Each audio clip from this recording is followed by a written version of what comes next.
everyone, my name is Anshika Jain and I am working as a legal intern in Lexis and Law Company for the month of July. I hope all of you stay safe and doing amazing.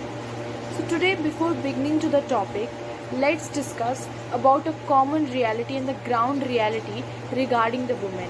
We know that in India, our country is a patriarchal society since the ancient times, and even today in India, women face a lot of harassment and lot of violence. So there is definitely a need for a commission or a need for an organization to look to all these matters. So today my topic is really regarding that. Today I'm going to discuss regarding the National Commission for Women.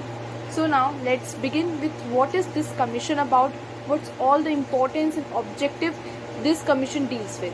So we know that the National Commission for Women was established with the primary goal of ensuring equal livelihood for women through constitutional revisions and legislations. The commission was established to protect women from all forms of assault and exploitation. Women are vulnerable and the problems they confront are so vast. So a commission was established to address these issues. The establishment of such panels to address the problems of women in the country is a requirement of the state. The National Commission for Women Bill 1990 was introduced in the Lok Sabha with everyone's best interest in mind. Now let's see what this commission is about. Under the National Commission Act of 1990, the National Commission for Women was established in 1992. It is a commission with the authority to assess the country's constitutional safeguards for women. The Commission's major proposal is to make redress mechanisms more accessible as well as to pursue legislative measures to address the discrepancies. It gives suggestions to the government on how to establish policies and legislations that are more likely to preserve and safeguard the women's right. The panel also has an authority that a civil code would give.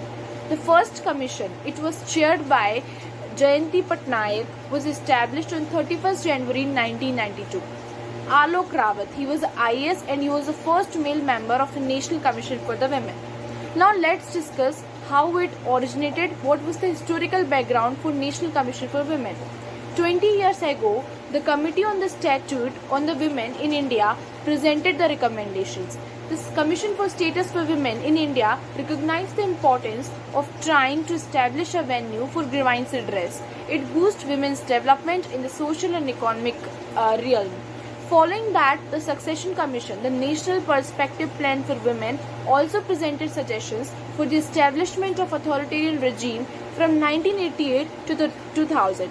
The bill was introduced in the Lok Sabha in this May in that year.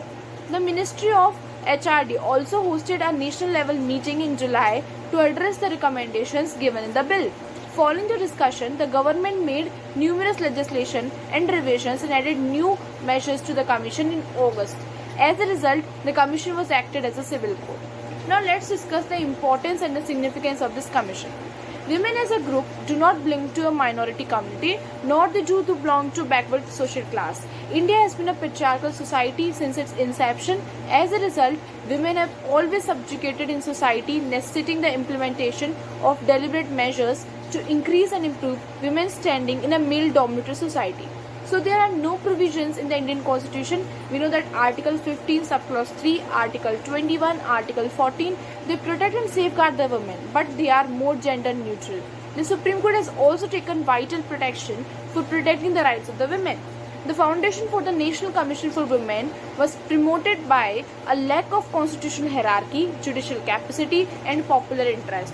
It is clear from the preceding situations and all of the issues that Indian women, they were disadvantaged to a greater level than their forefathers, although being in a far better situation as compared to their forefathers.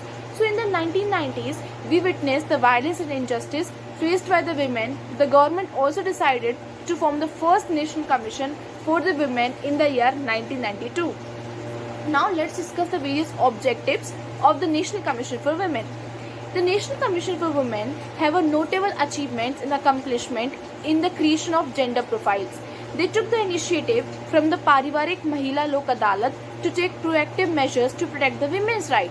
So the first objective was to provide recommendations to the government on women's policies. The second was a venue for redressing disputes.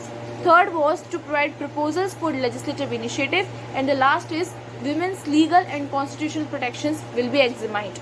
Now let's discuss what can be the various reforms and the suggestions for improving this commission. The following are the some of the major suggestions. The first is that the central government grants are used to refund the National Commission for Women's Activities. So the commission receives a very little financial assistance to meet its demands. The members of the National Commission for Women are selected by the government. Hence the commission lacks the independence. The National Commission for Women lacks concrete legislative powers. It enjoys power only to recommend amendments and submit the report. So we can come to the conclusion that the commission must have the ability to select its own members.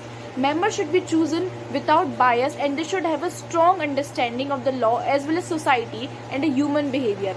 There is a need for increased awareness and even education, particularly among uneducated women, particularly in rural areas, about the existence of such a commission to address their rights. There should be a strong network of people in place to reach out to and assist women who are vulnerable to exploitation. In India, the National Commission for Women operates effectively since there is still room for some of the improvement. The framework is in place, but the implementation is in doubt. We can only close this gap when we all work together and raise the awareness.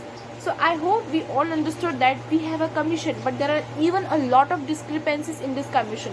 So this needs have to be looked by the government.